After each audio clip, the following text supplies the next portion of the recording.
as far as wearing masks is concerned, you saw me take mine off when I wanted to talk. That's why I would like for, if the lawyers want to do that, to remove or lower that mask while they talk, they can do that.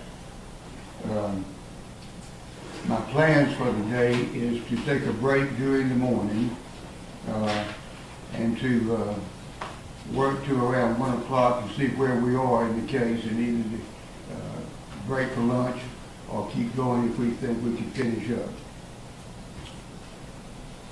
With that, I would like to call the calendar and get an announcement from the parties. State of Georgia versus Travis James McMichael being charged with felony murder and aggravated assault. Is the state ready to proceed? The state is ready, Your Honor. Is the defendant ready to proceed? Good morning, Your Honor. Jason Sheffield and Bob Rubin on behalf of Travis McMichael. We're ready to proceed. Thank you. State of Georgia versus Gregory Johns McMichael. Is the state ready to proceed? The state is ready, Your Honor. Defendant. Your Honor, Franklin Hogue and Laura Hogue representing Gregory McMichael. He's ready, but I have a motion to make, if I may, at this point. I can interrupt, Your Honor. We don't have our client apparently present yet. So my motion concerns that too. Not that they're present here on this camera.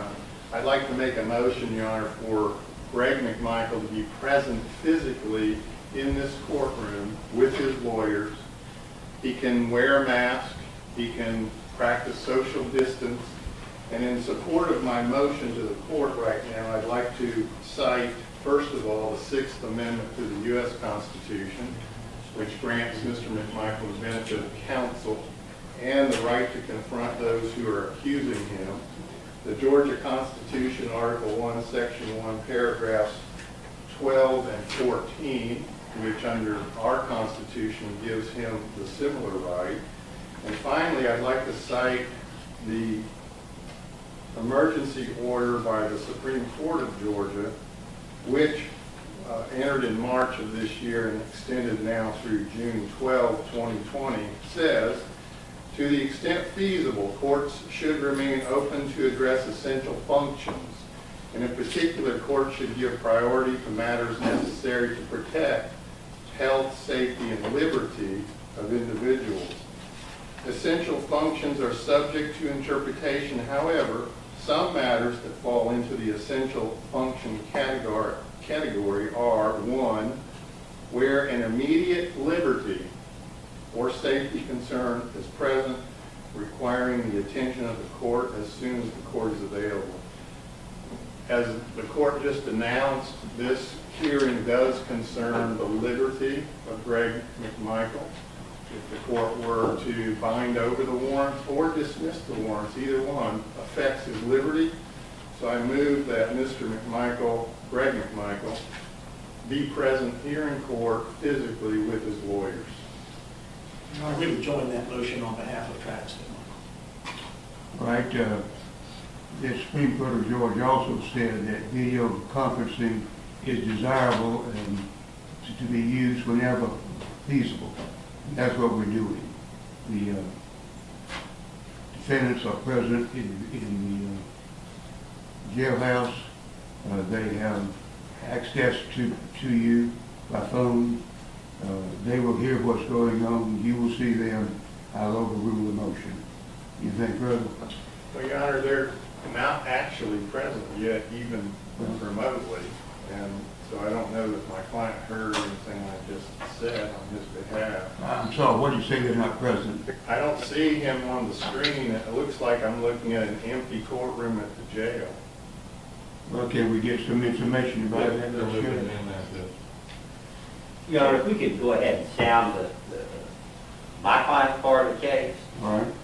What do you mean your part of the case? Well, the McMichael lawyers have announced on behalf of my client, we are expressly, while I respect the constitutional implications of what we're doing here today, we are expressly on the record waiving my client's appearance and presence in these proceedings in any capacity. It's my understanding that he's not going to be brought here, nor brought in to appear by video. And make that clear, so there are any misunderstandings. I don't think there are, but we want to make that clear. We're determining, the sheriff is looking to see, I see the jail on my screen, and I don't see them yet, so we'll wait till we see them. And when he is present there on the jail screen, I would like a moment to talk with him to let him know what I've done for him to try to get him here. When I made that argument a moment ago, did not realize. You don't need to tell him that now. You can tell him that later. Well, he wanted to be here. And Well, he's not going to be here. You can tell him that later while he's not here. Your Honor, while we're waiting on the defendants to be brought to the courtroom, may we approach? Yes.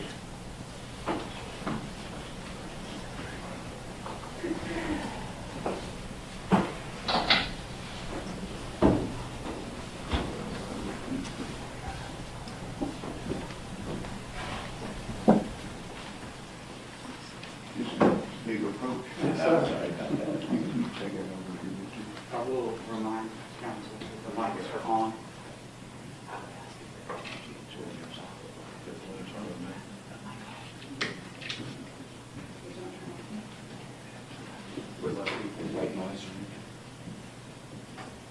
I think we need to assume that everything can be heard.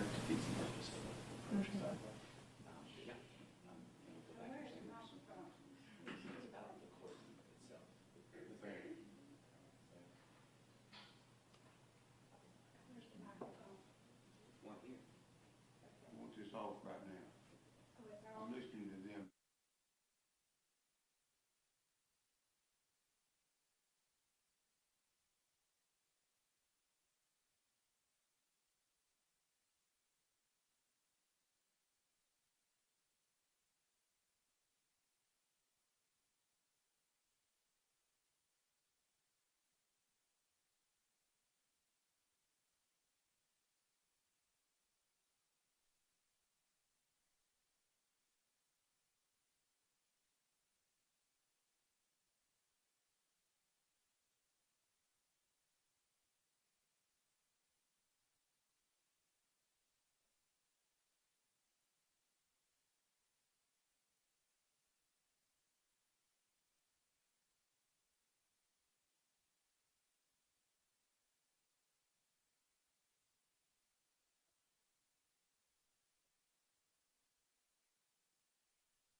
call the calendar.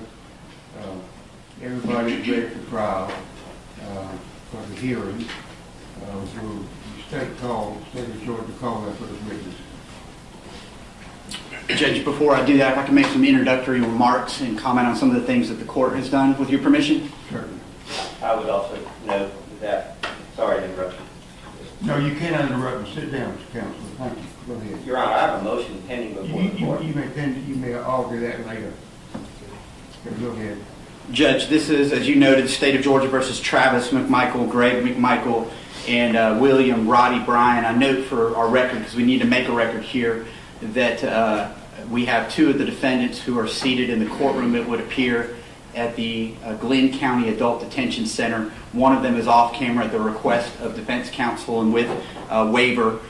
We do have one witness from the state's perspective that we intend to call in just a moment. We are here from the Cobb County District Attorney's Office on behalf of District Attorney Joyette Holmes, who's seated behind us, and we are representing the state of Georgia based on the Attorney General Chris Carr's order that appointed us as the special prosecuting agency on the case. So I wanted to make a record as to who we are and why we're here. I am Jesse Evans, and I am the major crimes prosecutor for the Cobb County DA's office, and this is Linda Dunikoski, who's here with us today to handle this.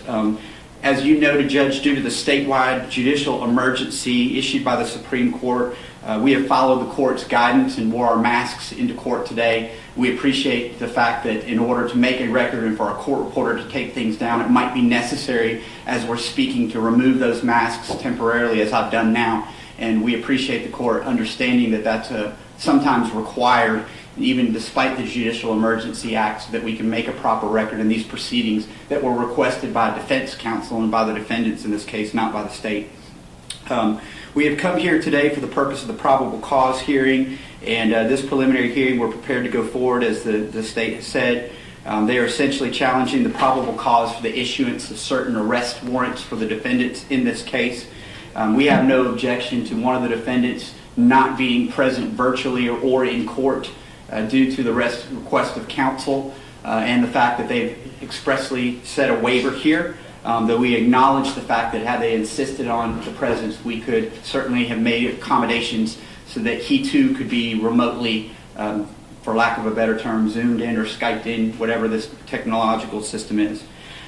Today, though we're acting as the special prosecution in the case, we're here essentially on behalf of the citizens of Glenn County to talk about the fatal shooting of the February 23rd incident involving victim Ahmaud Arbery, who was chased, hunted down, and ultimately executed. We believe the evidence will show based on what's about to be presented to the court. That's our purpose for being here today. I will tell the court that yesterday during a status conference involving the lawyers, there was one of the defense attorneys for Defendant Bryan that articulated some speculation as to how this court might rule on some things, which was a little bit troubling from the state's perspective. Other than yesterday meeting face-to-face, that's the first opportunity we had to meet you, Judge, and we appreciate the professionalism that you've shown us and the courtesy that you've shown us here in Glenn County.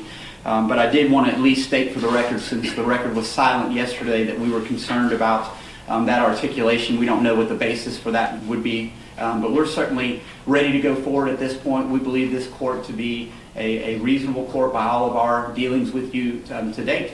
And we're prepared to call our witness and defend our probable cause for the issuance of these arrest warrants here.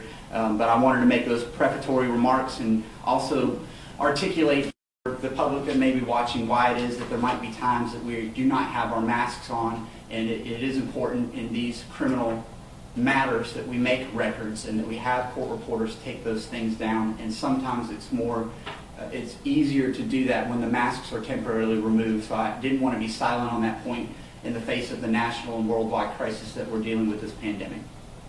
Thank you. With that, Judge, absent any other remarks from any other counsel at this point, we call Richard Dial from the Georgia Bureau of Investigations to the witness stand.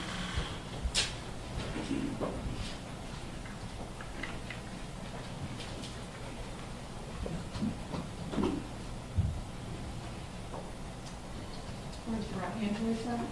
Do you swear to tell the truth and the whole truth, so help you God? I do. You may be seated.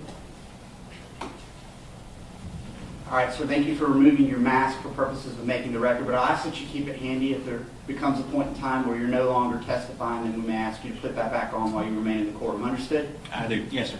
To the degree you're able, I want you to use the microphone beside you so that we can make a good record and so that everybody can hear you. First of all, if you will, introduce yourself to the court. Spell your first and last name for the benefit of our court reporter. Certainly. I'm Special Agent Richard Dial, R-I-C-H-A-R-D. Dial is D-I-A-L. I'm Assistant Special Agent in charge with the Georgia Bureau of Investigation assigned to the Kingsland Field Office, which covers Glenn County. Have you been tasked with being the lead investigator on the investigation involving the fatal shooting of Ahmaud Arbery from February of 2020? Yes, sir. I'm the case agent. Before we get into the facts supporting your arrest warrants that were issued in this case, will you please articulate briefly a little bit about your background that allows you to serve as an investigator with the Georgia Bureau of Investigations? Certainly. I was hired as a narcotics agent with the Georgia Bureau of Investigation in 2001. I was subsequently promoted into a special agent position. I have been with the Georgia Bureau of Investigation that entire time, which is approximately 19 years. Throughout that time, approximately 17 years of that, I've been assigned to the Region 14 Field Office, where I've worked a variety of investigations. In this particular case, you're not the only agent working on the case from the Georgia Bureau of Investigations. Is that accurate? And that's correct. There was a team of agents assisting me in the investigation. And as we sit here now, can you confirm for the record and for the benefit of the judge that while arrest warrants have been issued, there are certain aspects of the case that continue to be under investigation? That's correct, sir. It's still an ongoing investigation. I have copies of the arrest warrants in this particular case for the defendants, including the two McMichaels as well as Mr. Bryan. Are you the affiant who swore out those affidavits for arrest for these defendants? I am, yes. And if I am correct, the date of the offenses that we are here to discuss today are February the 23rd of 2020. Is that correct? That is correct.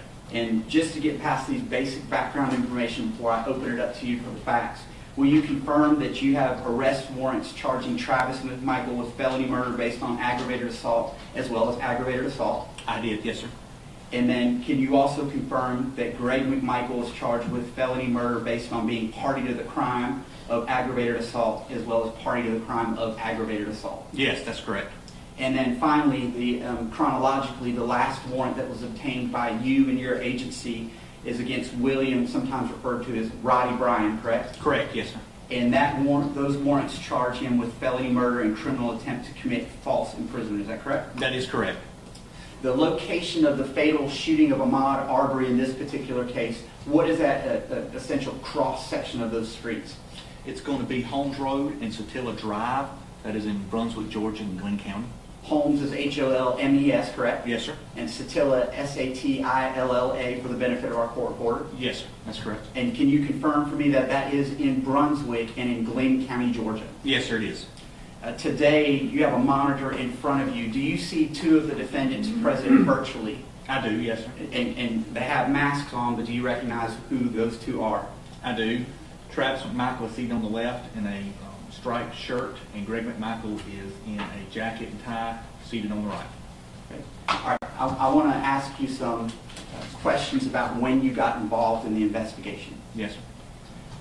First of all, was the GBI asked to be involved with this case at the outset, or did that come about later? No, sir, that came about later. Can you briefly articulate, for the benefit of the court and for our court reporter, how that is that you came to be involved in the investigation and why that was delayed somewhat? Certainly. This case was originally investigated by the Glenn County Police Department. Subsequent to that, the district attorneys recused themselves for this circuit. Another district attorney was assigned, and that district attorney recused himself and was assigned to a third district attorney. My agency on May 5th, 2020 contacted that district attorney, offered our assistance. The district attorney was Tom Durden, and we offered our assistance. He availed himself of our assistance and requested us to become involved in the investigation. And then on May 6, 2020, I was contacted and assigned the investigation. All right. You've had an opportunity now to review Glenn County's initial response to the shooting, correct? I did, yes, sir. And I assume you've talked to witnesses and had your agents talk to witnesses in support of the arrest warrants that you obtained in this particular case. Yes, sir. briefly, I want to talk about the deceased victim in this case. Will you tell the court what his name was and a little bit about his background? Certainly. His name was Ahmaud Arbery. He was 25 years of age. He was a resident here in Brunswick, Georgia. He lived at 140 Boykin Ridge Drive at the time of his death with his mother. He was involved in athletics, liked to play games outside. He liked to run, liked to play video games. As part of your investigation of this case, were you able to determine the approximate distance from Ahmaud Arbery's home to the place where he was fatally shot on Satilla and Holmes? Well, yes. I actually took a driving measurement from his residence to where the house under construction was located, which is at play in this investigation, and that's located at 220 Satilla Drive, and it was approximately 1.8 miles. The scene of the shooting is a little further down the road, approximately 2.5 miles would be my estimate. I want to ask you some more background information now about the defendants in this case, and we'll start with Travis McMichael. Travis McMichael, were you able to determine what his age was? I was, yes. Travis McMichael, he is 34 years of age. He resided with his father, his mother, and his sister at 230 Satilla Drive in Brunswick, Georgia. And did he have some prior training in the Coast Guard? Yes. He served in the Coast Guard as a boarding officer who's involved with the interdiction of vessels. He had training reference to that, and that's the position that he held. You had mentioned that he lived on Satilla Drive with his father. What is his father's name, please? His father's name is Greg McMichael. How old was he at the time of the commission of these crimes? 64 years of age. And did they live together? They did. Can you tell the court a little bit about the background of Greg McMichael, the father in this case? Yes, Greg McMichael is a retired investigator with the Brunswick Judicial Circuit. He served in that position for a number of years. Prior to that, he served as an officer with the Glenn County Police Department. He also served as an officer with the Brunswick Police Department and with the Department of Natural Resources for a short time. I want to ask you, was he an officer for some period of time with the same agency that was initially called upon to investigate the fatal shooting of Ahmaud Arbery? Yes, he was. He was an investigator for a number of years with the Brunswick Judicial Circuit and actually retired as an investigator from the Brunswick Judicial Circuit, which was one of the reasons for their recusal of themselves from the case. And specifically, did he at some point in his background also work for Glenn County Police Department? He did, yes, sir.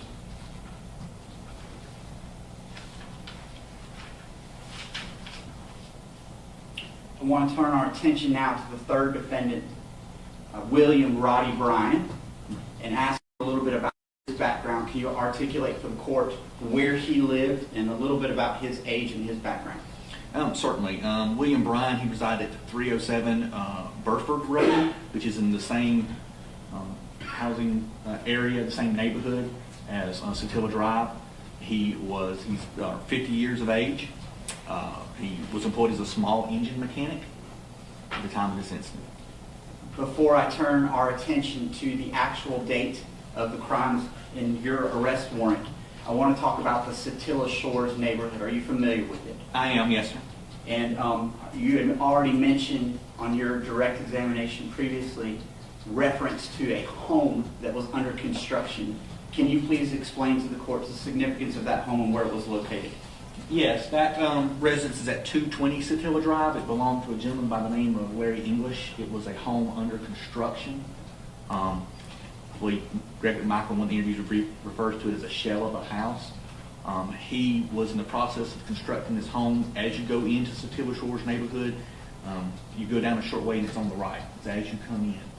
This home is important in this investigation because the deceased victim in this investigation, Ahmaud Arbery, had been seen inside that home on security camera footage prior to the shooting incident.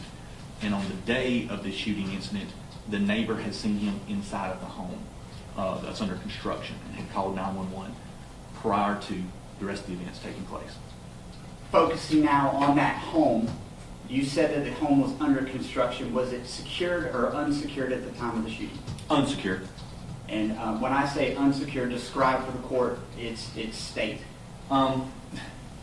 The upper walls of the house and the windows were in the house. There are no interior walls, it's studs. We did have this from the security camera footage that shows the interior of the residence. There was no garage, or does not appear to be there was any garage doors on the house, which is actually attached to the house. In the video, we couldn't tell if it had a front door or not, but it's very obvious that individuals were able to walk through there without being impeded in any way. In fact, have you found as part of your investigation other videos showing other people that walked through this unsecure residence at different times? Yes, sir. Besides Ahmaud Arbery, we have discovered video of at least 2 other groups of people that have been inside the residence with the interference construction. Was anyone living at that house at the time of this crime? No, it was going to be a vacation house that was under construction. There was a small trailer in the backyard, which was secured, but for when the owner, who resides in another county, would come and work on the house, he'd have a place to stay. But it's been under construction for quite a while. Okay. And to your knowledge, was anything ever taken from this house based on the video footage that you've seen? No, I think there were some kids in the neighborhood, I believe, took a couple pieces of wood from the house. But that was on video. But other than that, no. There's nothing I saw in the video, nor that Mr. English has told us during interviews he can say was taken from the house. And has the owner been interviewed by the Georgia Bureau of Investigation? Yes, he's been interviewed at least 2 separate times by 2 different agents in reference to this case. You had mentioned that Mr. Arbery was an avid runner. Is that accurate? It is. And have you talked to multiple people, you and your agency, who confirmed that running was one of the things that he did for Yes, very much. for health and for just his mental state? Yes, sir. He just enjoyed running, is what we're getting from numerous witnesses and the family, friends of his. In conversations with the homeowner of this house under construction, was there ever any discussion with him about water sources that might be there if somebody wanted to get a drink of water, say, during a run? I'm aware that the homeowner, Larry English, or through his attorney, has made statements concerning their speculation that there are water sources at the house, and that could be a reason for Mr. Arbery's entering the house. That is not captured on video, but I'm aware of that statements that they have made.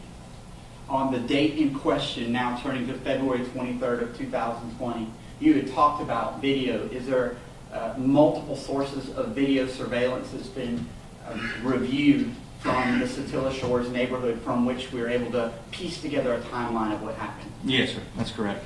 Different locations, not just this house that you referenced. No, yeah, there's different locations. Neighbors and other sources of video we have that help show the events that occurred.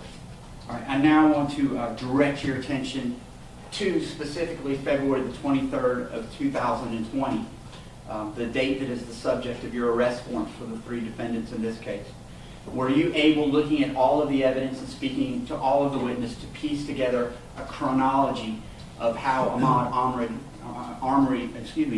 Arbery came to be shot at Satilla Shores? Yes, sir, I have. Would you briefly and succinctly articulate for the court what it is that you were able to piece together from your investigation in this case? Certainly.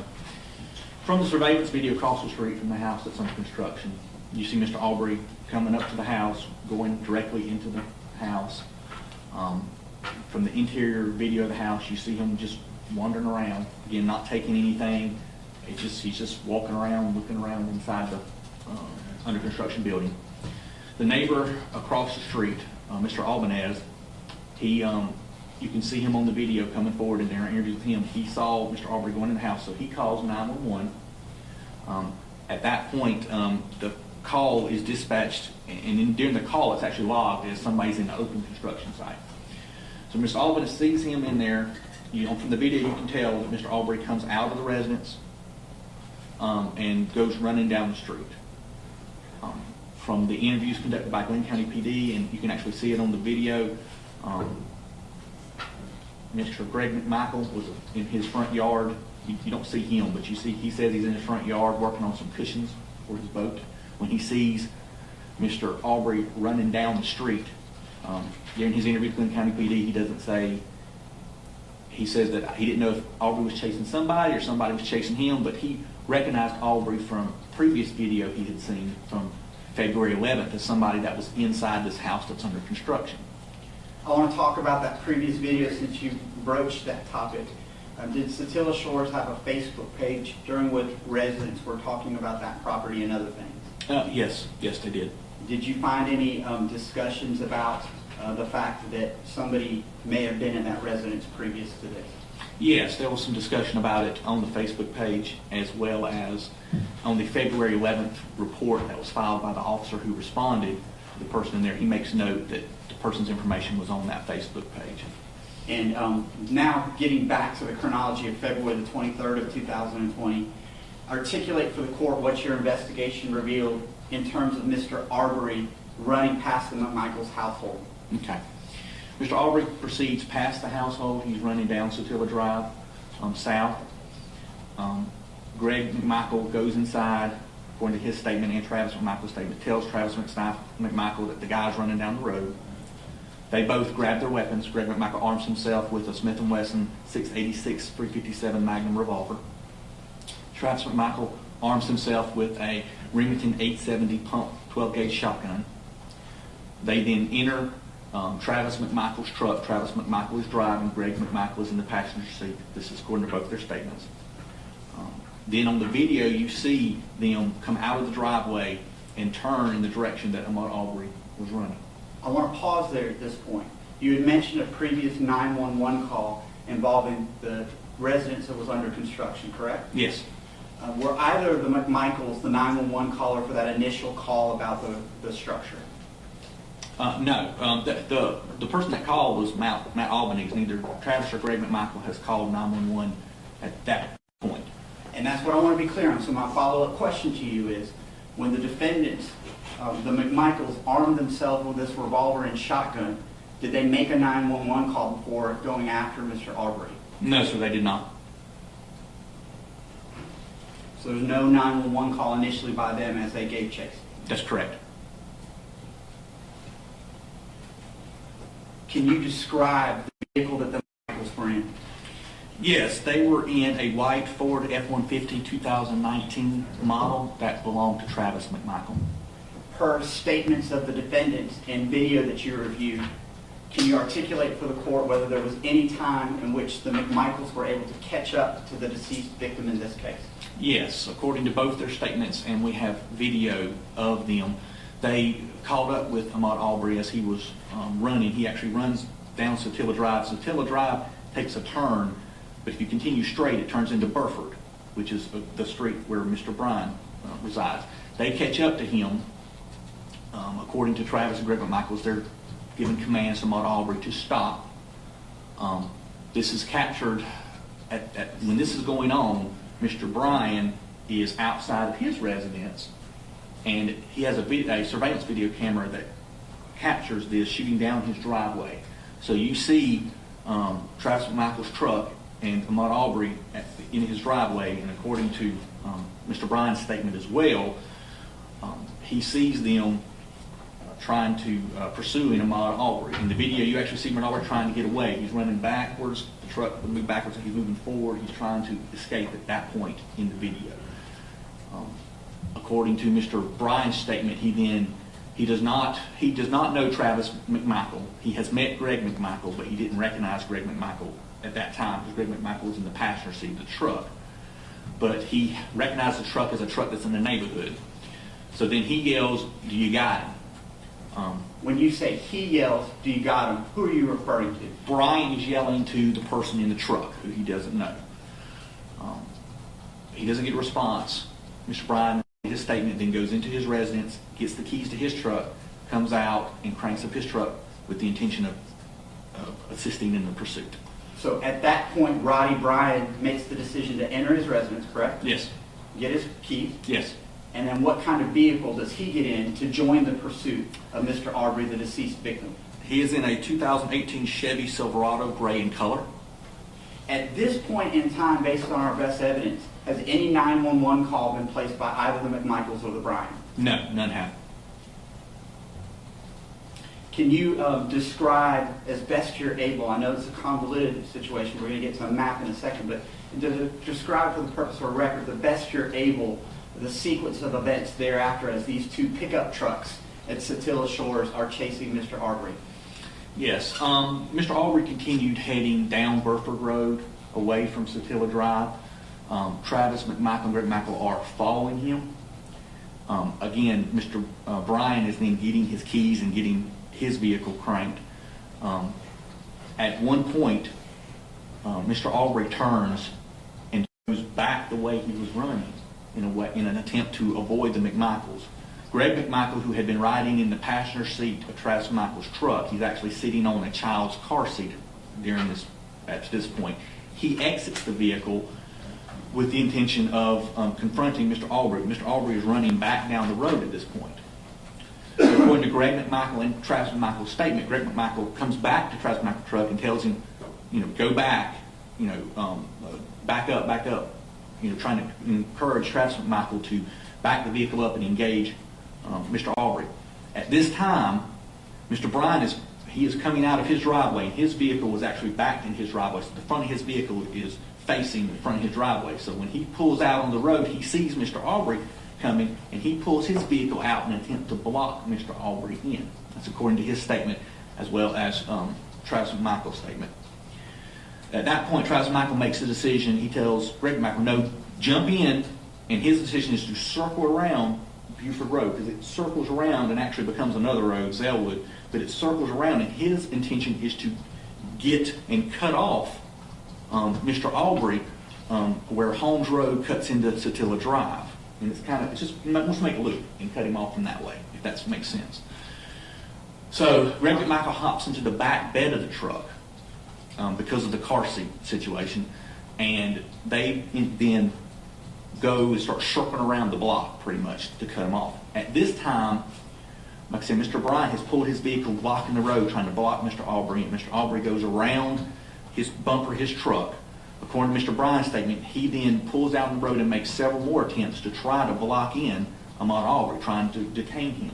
I want to ask you a couple of questions before we leave this point. Yes, At this point, have the two trucks separated from each other? Yes, sir, they have. And you had mentioned Mr. Bryan's statement to you all. Did he talk about his attempts to sort of run Mr. Arbery off the road or push him off the road using his vehicle? Yes, he made several statements about trying to block him in and using his vehicle to try to stop him. His statement was that Mr. Arbery kept jumping out of the way and moving around the bumper and actually running down into the ditch in an attempt to avoid his truck. At various points during this chronology that you're articulating for the court and our record, based on the evidence you've seen, including some video footage, were you able to determine that using these two pickup trucks during the whole event, Mr. Arbery's path of travel was essentially redirected by the actions of the defendants? Yes, sir, very much. Mr. Bryan, so Mr. Arbery gets, if I can explain. Sure. That's okay. Mr. Arbery goes around Mr. Bryan's truck as he's pulling out. At this point, Mr. Arbery is heading back the way he's come, which would lead him out of the Satilla Shores neighborhood. Mr. Bryan makes statements that he continues to try to block in Mr. Arbery. Mr. Arbery takes a right turn onto Holmes Road, and Mr. Bryan is actually overshoots him going Satilla. So at this point, Mr. Arbery is trying to avoid Mr. Bryan, and he turns down Holmes Road, which is actually going sideways back into the neighborhood instead of out, which is the way he was traveling. Mr. Bryan then remaneuvers his vehicle and pursues Mr. Arbery down Holmes Road. I want to be clear on that point. As you go down Holmes Road, had Mr. Arbery been allowed to finish that path of travel, was there any direction that could be made to get back to the exit of that neighborhood? Yes, if he went down to Holmes Road, he could have caught Zellwood and then gone back up again to Satilla Drive and going back out Satilla Shore. So pretty much he could have gone straight, but he cut and would have had to circle back around. But he could have still escaped the neighborhood at that point. At some point in time, I know that a video was started by Mr. Bryan. Is that accurate? That is, yes, sir. And he's confirmed as much, and we have copies of that video from his cell phone, correct? That's correct, yes, sir. There's been portions of that video that have been played widely on television, but there's actually other portions to that video as well, correct? That is correct. Can you please articulate for the court what you were able to see and confirm with Mr. Bryan about what he did as Mr. Arbery was heading down Holmes Road away from Mr. Bryan's vehicle? Yeah, so Mr. Bryan's pursuing Mr. Arbery down Holmes Road, again with the intention of trying to catch up to him and block him in. At this point, while going down Holmes Road, Mr. Bryan turns on his cell phone camera and begins to try to videotape Mr. Arbery. Mr. Arbery stops. Now, at this time, the McMichaels have turned off of Zellwood and are coming down from Holmes Road. So you've got one vehicle coming one way down Holmes Road and another vehicle coming another way, and Mr. Arbery is in between. So at some point, Mr. Arbery turns around and starts heading back towards Mr. Bryan. Based upon the statement, it appears that Mr. McMichael is coming. Mr. Arbery's running, sees Mr. McMichael's truck, and then turns around and runs back by Mr. Bryan's truck. Mr. Bryan gets out of the way as Arbery runs past him, and then he sees the McMichaels come forward. Now, at this point in the video, Mr. Bryan has put the video down, so you don't have video of this sequence of events. But this is according to Mr. Bryan's statement that Arbery runs past his truck, then the Bryans come past his, then the McMichaels come past his truck. Then Mr. Bryan pulls out and again goes back down in the direction of that Mr. Arbery had traveled. But before we leave this topic here, was any of this captured on the video before the phone was put down? Could you actually see Mr. Arbery trying to evade the truck? Yes, sir, you can.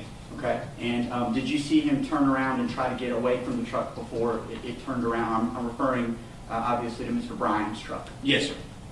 And I know that you just said that the video was put down at some point and couldn't see, but were you able to capture any audio? Yes, you can hear the different gears changing in the engine, moving in the vehicle. Yes. All right. And then along this lines as well, during the portions of the interview where Mr. Bryan was interviewed both by Glenn County Police Department and members of the Georgia Bureau of Investigations, did he make any admissions to you that his vehicle had any contact with the deceased victim and any damage as a result therefrom? Yes, he indicated at one point that his vehicle had contact with the victim. His impression was that Mr. Arbery had been trying to open the driver's side door, but did not got to the driver's side door. He made that statement initially. The Glenn County Police Department that day actually photographed the truck. You can see some palm prints, appear to be swipes on the rear driver's side door. His truck is a four-door truck, right? So there's some swipe marks and palm prints there. There is also white cotton fibers along the truck bed where the bed liner lips over the bed of the truck. There's a little bit of plastic in that bed liner. There is white cotton fibers along it, which Mr. Arbery, during this pursuit and incident, was wearing a white cotton shirt.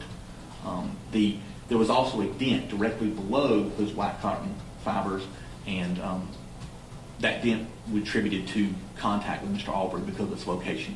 And did Mr. Bryan confirm during his interviews that the dent was actually as a result of the vehicle making contact with him? I believe that was his surmise. Okay. But I'm not 100% sure on that. Turning now to the situation we have involving the two pickup trucks. After Mr. Bryan turned around, can you confirm that both pickup trucks were essentially facing the same direction on Holmes? Yes, they were. Both. It was Mr. Arbery running back down Holmes towards the drive, Travis McMichael driving his truck directly behind Mr. Arbery, and then there was Mr. Bryan behind Travis McMichael's truck. At some point, Travis McMichael's truck gets ahead of Mr. Arbery. What happens when the McMichael's truck gets ahead of the victim? Their vehicle gets ahead of Mr. Arbery, then they stop their vehicle, and this is almost at the intersection of Satilla Drive and Holmes Road. They stop. Is this a public roadway? It is. Where is Mr. Bryan's vehicle located during this portion of the chase? Mr. Bryan's vehicle is behind Mr. Arbery. Mr. Arbery at this point is between Travis McMichael's vehicle and Mr. Bryan's vehicle. Is Mr. Bryan able to video any portion of what happens next? He is. Have you reviewed that video and do you have it? I do, and I have. Can you please describe the chronology of events after the McMichaels parked their vehicle in the middle of this public roadway as Mr. Arbery approached the back of that vehicle? Yes, I can. Mr. Bryan picks up the phone that's been videotaping the whole time and holds it up so you have a view. You see Mr. Arbery running down Holmes Road, going towards Satilla Drive. You see Travis McMichael's truck is parked in the road. Travis McMichael, the driver's side door is open. Travis McMichael is there. It is apparent to me he is holding a firearm. His arm is raised. It's in a pointed position at one point. Then then Mr. Arbery is running. He then apparently sees what Travis McMichael in front of him. Then he changes direction to go around the passenger side of the vehicle. Rather than going to the driver's side where you had seen Travis McMichael with the shotgun, he's now going to the opposite side of that truck that's parked in this public roadway. That's correct. He's going around the truck. What happened after that? Travis McMichael then moves from the driver's side, where he's actually standing. When you open the driver's side door, the door is at his back initially in the video, and he's got the shotgun. He then positions himself around the driver's side door towards the front of the truck. You see Mr. Arbery running alongside the passenger side, and again you see Travis McMichael has repositioned himself along the front of the truck. Mr. Arbery then comes up to a position, sees Travis McMichael, then makes a decision and turns and decides to engage Travis McMichael. What happens after that? As he turns and goes towards Travis McMichael, you hear a shot. Then you see Travis McMichael moving backwards with Mr. Arbery. Obviously, they were engaged in a physical confrontation at this point. They go off the screen. You then hear a second shot where you see blood and spray into the screen, a mist of it. Then they come back in to the view of the camera. There, Mr. Arbery is striking Travis McMichael. There's a struggle going on, and then you see a third shot occur.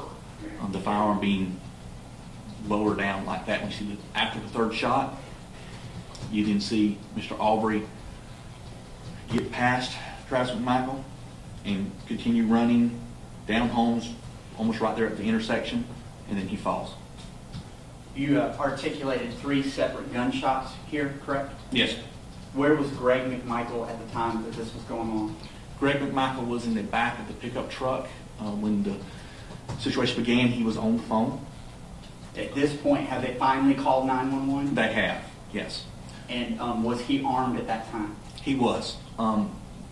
As the confrontation began, he drops the phone or puts the phone down and then pulls his weapon. And he has his weapon during the parts of the confrontation occurred. When you talk about his weapon, are you referring to the .357 revolver that you had articulated earlier during this hearing? I am. And of note, can you tell the court and make a record about any significance about that weapon, as even mentioned by Greg McMichael in terms of where he got it? Yes, that was the same .686 Smith & Wesson .357 Magnum revolver that he carried when he was an officer with the Glenn County Police Department, and it's stamped Glenn County GCPD. Did he articulate that he was a former law enforcement officer to Glenn County police officers when they arrived, and is that captured on body cam video? It is. He said it several times. And did he mention also several times that that was a gun that had been issued by Glenn County Police Department? He did. You mentioned 3 gunshot wounds in this particular case. Can you articulate for the court and the benefit of our record where those gunshot wounds were to Mr. Arbery's body? I can. Mr. Arbery suffered a gunshot wound to the center of the chest. He also suffered a gunshot wound to the upper left chest around the armpit area here. Again, though, from the front to the back. He then suffered a shotgun wound to his right wrist. I want to talk about other things that were collected by Glenn County Police Department. And again, this was not your crime scene, in that you were asked to participate in this investigation later, correct? That's correct. You're aware, though, that certain items of evidence of significance were collected in this case by Glenn County Police Department? I am, yes, sir. How about the firearm? Yes. Well, Travis McMichael's firearm was collected by the Glenn County Police Department. And how many spent shell casings do we have from that shotgun? 3. 2 of them were expelled, is that accurate? That is correct. What about the third one? Where did that remain? It was still within the chamber of the weapon. And give a description briefly for the benefit of the court and the record about what type of firearm that was used to shoot Mr. Arbery. The 870 Remington 870 12-gauge shotgun is a pump action shotgun, meaning that once a shot is fired, the front forearm of the weapon has to be operated to eject the spent shell, and then the forearm has to be operated again to load a new live round in.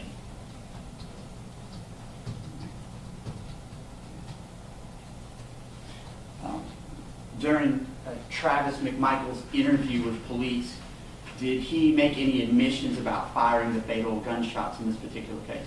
He did. He admitted firing the weapon 3 times. And the first shot that he articulated, where did he indicate to police that that shot landed? The chest, Mr. Arbery's chest. So the first shot that Travis McMichael said that was inflicted on Mr. Arbery was one of the chest wounds that you articulated here, correct? That is correct. And is there video evidence that you saw that tends to corroborate, based on your observation, that that is an accurate statement that the chest wound was, or at least one of the chest wounds was the first shot that was fired at the deceased victim, Mr. Arbery? Yes, sir, there is. Can you articulate to the court how that is that you're able to see that?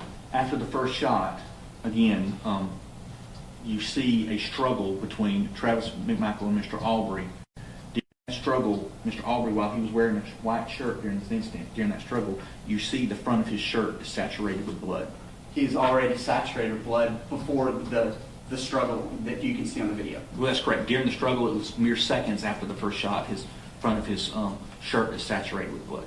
Okay. Because this is somewhat of a complicated situation, just doing it orally, do you think it would be a benefit to the court and this judge, who's the finder of fact, to use a map to sort of describe the sequence of events as we're able to piece it together based on interviews and video that you've reviewed? I do, yes, sir. Judge, we had brought to court today a map, and I know this is not the ideal setting in terms of use of technology, because we are having to utilize the technology for the benefit of the defendants who are observing remotely. The defense also brought a map, and I think we have a joint agreement that we will tender one of those maps. It's a blow-up map as a demonstrative aid so that we can use this to help articulate the sequence of events. Is that an accurate statement? That's correct, John. Okay. We agree. I don't know anything about it, but we'll go along.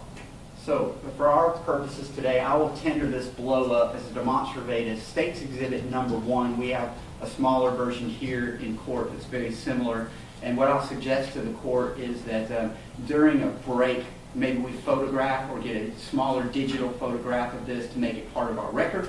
I understand that the defense might want to take this map with them when they leave, and the state has no objection to that, so long as we make a record about what the map looks like. Is everybody in agreement with that? Yes, sir. I agree. Yes. We will grant that. So again, Judge, I know these are not the ideal circumstances, and we are truly appreciative of the court being accommodating to us as we try to navigate through this pandemic and the issues that we're facing here. But I think that during our test run, the best way we're able to do this will be the State's Exhibit number 1 that we'll send to the defense. If I situate this appropriately, I believe that everyone can see that on the video. Let's get confirmation by thumbs up or otherwise. Jesse, can you turn it this way a little bit? I can. Just trying to get the glare off of it. Yeah. Glare. Is that okay with you? I see glare on the corner, but otherwise, are you satisfied? We're satisfied. I'm going to hand you this pointer. If you please extend that, Agent Doc, and then I'm going to try to hold this. Describe what is depicted here for the benefit of Judge Harold. This is the Satilla Shores neighborhood. And then show generally the entrance into Satilla Shores that you had talked about. This is the entrance up here to Satilla Shores. And you had talked generally about a house under construction. Let's talk about the locations that you've talked about during your testimony before we go into the chronology a little bit more. Certainly. Again, this is Tilla Drive. It comes down. This would be approximately the residence that was under construction, and that would belong to Mr. Larry English. This is marked as 230 Satilla Drive. This is Greg and Travis McMichael's residence where they resided. down Burford. It would be within this area here is William Bryan's residence along Burford. And then what about Holmes Drive? Do you see that depicted here as well? Yes, this is still a drive here. This is Holmes Road. The intersection, the shooting incident took place about here. Based on the chronology that you just described for the court, please show where Mr. Arbery would have initially entered this neighborhood. He would enter the neighborhood from up here, which is the entrance. Again, along Satilla Drive is where the house under construction is, and that's where you first see him. We have him on video. He's coming along Satilla Drive in this direction and coming into the house. Will you make sure that you speak up I'm really sorry. loudly, since our court reporter is now facing your back, and I trust you'll give me an indication if you cannot. Thank you, ma'am. I'm sorry. Yes, this is still a drive when you come in from the front. If you'll come here, this is the house that's under construction. We have video of Mr. Arbery as he's coming in this direction down Still Drive when he enters into the home that's under construction. I don't think we've explicitly covered times yet, but was this broad daylight? It was, yes. It was approximately 1 o'clock in the afternoon. Okay, so it's the afternoon. Yes, sir. And what about weather conditions? Sunny? Sunny, clear, yes, sir. Describe now the chronology based on the statements that you all have of the defendants and the video that you pieced together of where Ahmaud Arbery initially traveled and what transpired involving the 2 pickup trucks. Certainly. So, again, Mr. Arbery is inside the house that's under construction. The neighbor comes out, sees him. He is standing approximately here. He's the one that calls 911. Police are on their way. Yes, sir. Police are on their way. Let me ask you this. Did any police officers actually respond in such haste that they were able to hear anything? Yes, sir. The first responding officer, again, he is coming back down here. He then hears the gunshots, and he notes that in his body cam footage. Not to keep interrupting you, but if you will describe the path of travel of Mr. Arbery per statements and video. Certainly. Again, Mr. Arbery comes out of the residence under construction, then heads south along Satilla Drive. You see him on the video as he comes in this direction. This, again, is Greg McMichael and Travis McMichael's house. Greg McMichael's statement is that he goes in, tells Travis, they then grab their weapons. On the video, you see Travis, what appears to be Travis McMichael's truck, come out the 230 Still Drive and go in this direction in pursuit of Mr. Arbery. According to their statements, Mr. Arbery then comes down Satilla Drive. He then goes onto Burford Road. Again, he comes by Mr. Bryan's house, which would be in this area here. There's video. He's going back and forth by Travis McMichael's truck at this point. Then, according to statements, Mr. Arbery goes down Buford. Travis McMichael is pursuing him down Buford. Before they get to the turn here, Mr. Arbery turns back and goes back north along Buford. This is when Greg McMichael gets out of his vehicle. In the meantime, Mr. Bryan has decided to go in pursuit himself. He has entered his truck. He sees Mr. Arbery coming down Buford. He pulls out in the roadway and attempts to block him in and stop him. Mr. Arbery goes around his truck. At this point, Mr. Bryan is in pursuit of Mr. Arbery, trying to stop him, trying to detain him. Travis McMichael has made the decision to, instead of going back this way, to go around Buford to when it turns into Zellwood here, and to come back along all the way up Zellwood and turn down Holmes Road. Mr. Travis McMichael's statement is to try to cut Mr. Arbery off. I want to pause and ask you some questions of what you just articulated for the court. There was a point in time, at least one, where Mr. Arbery's path of travel was redirected, correct? Yes, sir. And was it redirected in such a manner that had he continued straight, he would have been able to leave the Satilla Shores neighborhood? Yes, sir. And was Mr. Arbery ever able to leave this neighborhood based on the evidence that you have? No, sir. He was killed before he exited the neighborhood. You talked, based on my questioning, on direct about the 2 vehicles, the 2 pickup trucks in this neighborhood separating at one point. Describe in more detail the path of travel of both of the trucks after they separated, essentially. Certainly. Mr. Bryan, again, is headed generally north on Buford back towards Satilla Drive in pursuit of Mr. Arbery. Because that's the direction Mr. Arbery is going at this point, is back towards Satilla Drive, which is the way he has come into the neighborhood and he's going back the way he came. Of course, Travis McMichael, as I said, he is at this point on Buford, instead of going back in pursuit, he decides to loop around according to his statement and try to cut off Mr. Arbery by going down Holmes Road. Was Mr. Arbery redirected by Mr. Bryan's vehicle such that he could not make it straight out of the exit of this particular neighborhood? That's correct. Again, Mr. Bryan has stated that he tried to stop and detain Mr. Arbery several times. At one point, actually, Mr. Bryan goes on Satilla Drive. Mr. Arbery, being pursued by Mr. Bryan, turns down Holmes Road quickly to the point where Mr. Bryan has to turn around and then go down Holmes Road. So he's pursuing, Mr. Arbery's going down Holmes Road towards Zellwood. Mr. Bryan is coming behind Mr. Arbery on Holmes Road towards Zellwood, while Travis McMichael is turning off of Zellwood onto Holmes Road, coming back towards Mr. Arbery. Is this the point that you just articulated for the court earlier this morning, that the two vehicles were essentially facing each other, almost pitting Ahmaud Arbery in between the two? Yes. That's correct, yes.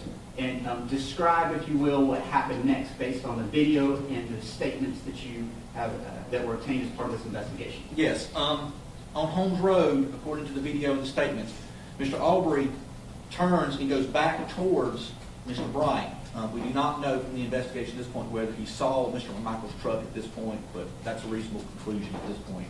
But he turns around, goes back towards Mr. Bryan, goes around Mr. Bryan's truck. Mr. Bryan then pulls off the road because Mr. Travis McMichael's truck is coming back towards Mr.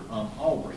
And Mr. Bryan then, after Travis McMichael's truck passes, gets back onto Holmes Road and proceeds back towards the intersection of Holmes Road and Satilla Drive in pursuit of Mr. Arbery and Travis McMichael's truck. Is this the point in time where both the vehicles are essentially facing the same direction? It is, yes. And this roadway, obviously we're just looking at a map here. You've been to it, correct? Yes, sir. Is it a wide roadway or is it fairly narrow? It's fairly narrow, yes. Why don't you describe, first of all, had Mr. Arbery been able to make it to the intersection here of Holmes, and I guess that's Satilla, had he made a right there, had he been able to make a right, where would he have been able to go? He would have gone up Satilla Drive and out of the neighborhood. And what's across from this neighborhood that you've given some testimony about before?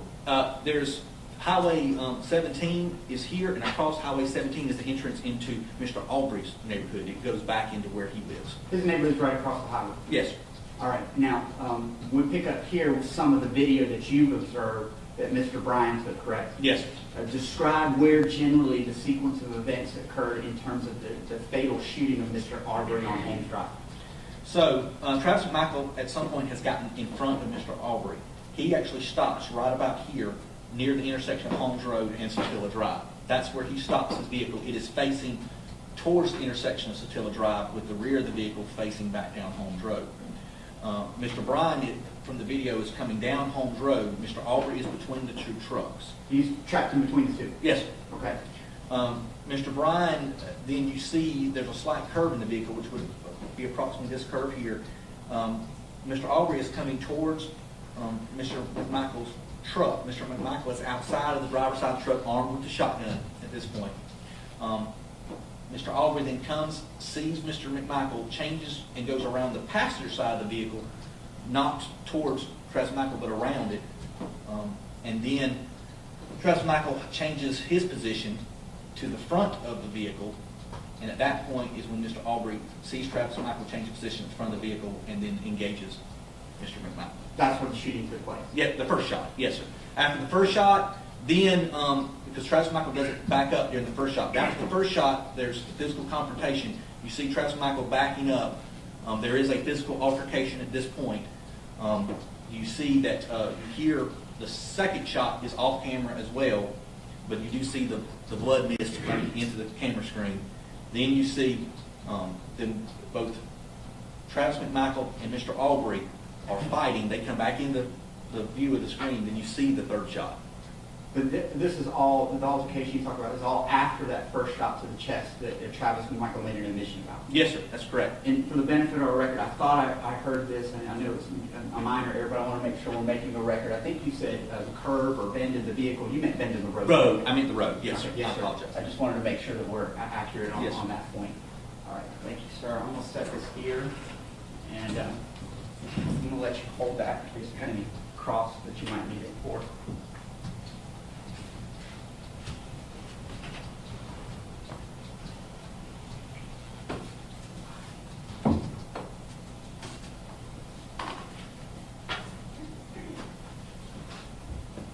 During the investigation of this case, you're aware of the cause and manner of death as determined by the Georgia Bureau of Investigation's Medical Examiner's Office, correct? I am. And can you please articulate for the benefit of the court and our record cause and manner of death? Cause was gunshot wound, manner was homicide.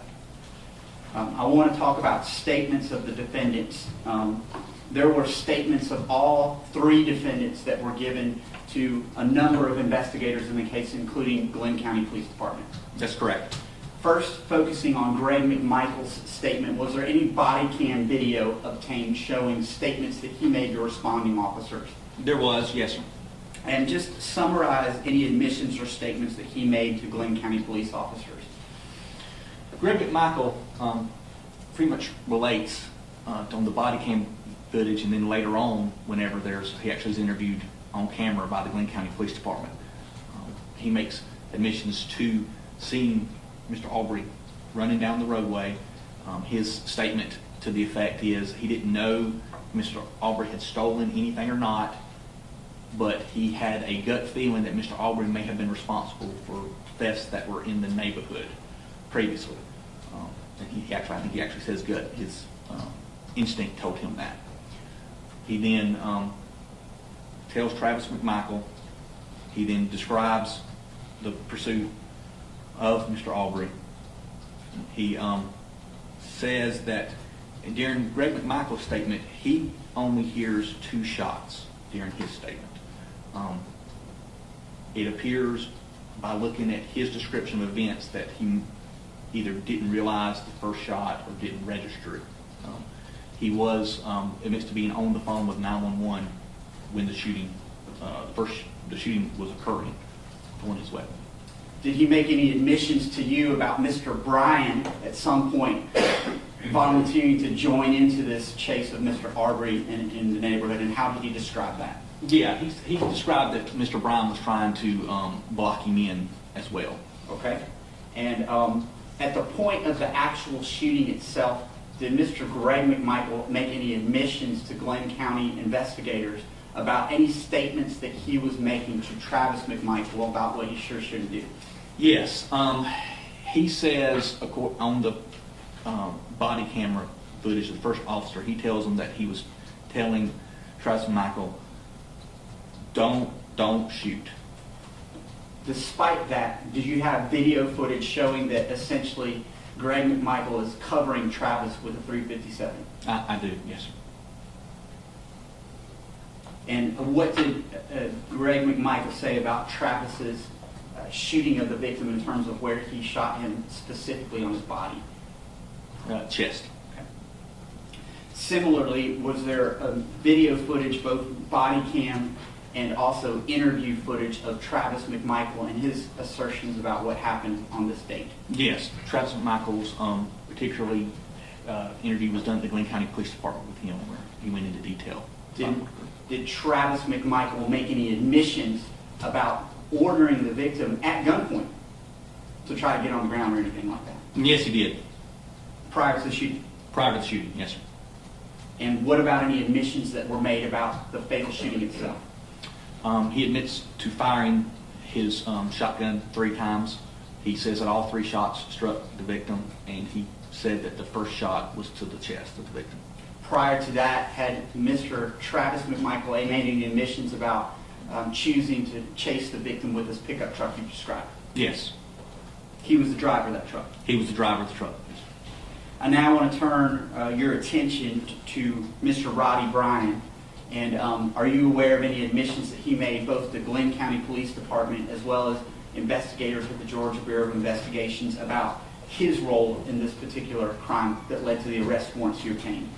Yes, sir, I am. Can you describe generally for the court some of the specific admissions that were made by Mr. Bryan? Mr. Bryan admits to joining the pursuit of Mr. Arbery.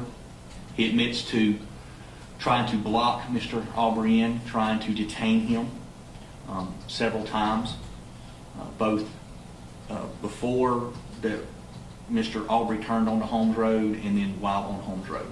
Did he make any admissions to using his vehicle to redirect the victim within the Satilla Shores neighborhood prior to the fatal shooting? Yes, he did. And did he talk about the victim doubling back and trying to get away from this vehicle? He did, yes, several times. Did he confirm for you that the video you've now seen and collected was made by him on his cell phone? He did. Did he also confirm, he being Mr. Bryan, that he saw Travis stopped in the middle of the roadway as Mr. Bryan was driving after Mr. Arbery, leading to the fatal shooting? He did.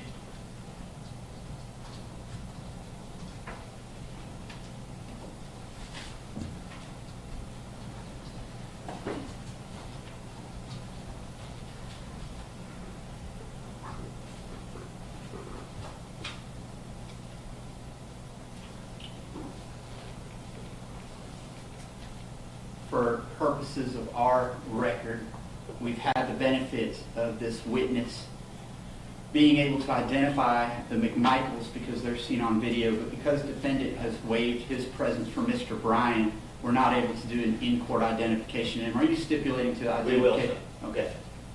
So for our record, I'll ask the court to accept that stipulation that Mr. Bryan, though not present for this particular hearing, has been identified had this witness been able to be asked about that particular issue. All right, I would accept that. Thank you, sir. The last thing that I think I need to talk to you about, well, the last couple things, this is going to involve an uncomfortable conversation, and you and I have talked about this a couple of times. Is that correct? Yes, sir, we have. You know that I want to ask you about a particular quote that Travis McMichael stated on the crime scene that was overheard by one of the defendants and shared with investigators prior to police arriving, correct? That's correct, yes, sir. And though this may be an uncomfortable conversation for the benefit of the court and for the record, we're making it clear that this is not your quote, it's not the GBI's quote. This is a quote from a statement of Mr. Bryan as to what he heard Travis McMichael say prior to police arriving, correct? Very much so, yes, sir.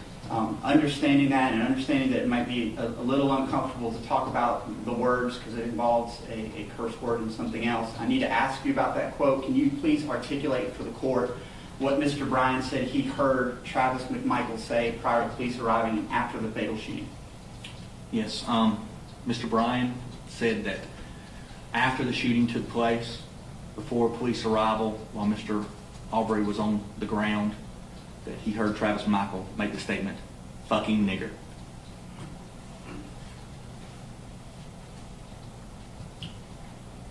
Since becoming involved in this investigation, you've acquired a number of other videos that have been reviewed, is that right? Yes, sir, that's correct. And I want to ask you, because we're talking about principles involving party of the crime and things like that, have you also had an opportunity, you and your agency, to review any jail recordings? We have, yes, sir. So I want to ask a couple of things regarding the jail recordings and also about conversations between the defendants prior to the arrest. Was there a delay before you were involved in the case and able to secure the arrest warrants that are the subject of this preliminary hearing? There was, yes, sir. Have you had an opportunity to review whether there's any evidence that the defendants communicated with each other after the fatal shooting but prior to the arrest warrants in this case? Yes, sir, I have. And tell the court what you found about that, since we're talking about party to the crime and conspiracy culpability in just a few minutes. Yes, we have uncovered evidence through statements that Greg McMichael had conversation with Mr. Bryan concerning the video and the incident. Okay. And specifically, have you acquired a jail call where any of the McMichaels refer to Mr. Bryan in a favorable way? I have. During a jail call that my agency obtained and reviewed, Greg McMichael was on the phone with a caller. The caller asked him about Mr. Bryan. At first, Mr. McMichael says he can't talk about it, and then he says that Mr. Bryan is an ally. He uses the term ally referencing his co-defendant, Mr. Bryan. He does. This is after the McMichael's arrest, but prior to Mr. Bryan's arrest? That's correct. Just a moment. I think that's all I have at this time, Judge. All right. Have the defendants made any decision about the order of cross-examination? Yes, Your Honor. Would you, I will begin. all right, would you proceed to cross-examine? Judge, if we could take a brief recess, I do need to speak with All right. my client, and I need to talk about We'll what take a 15-minute break. Thank you, Judge. All rise.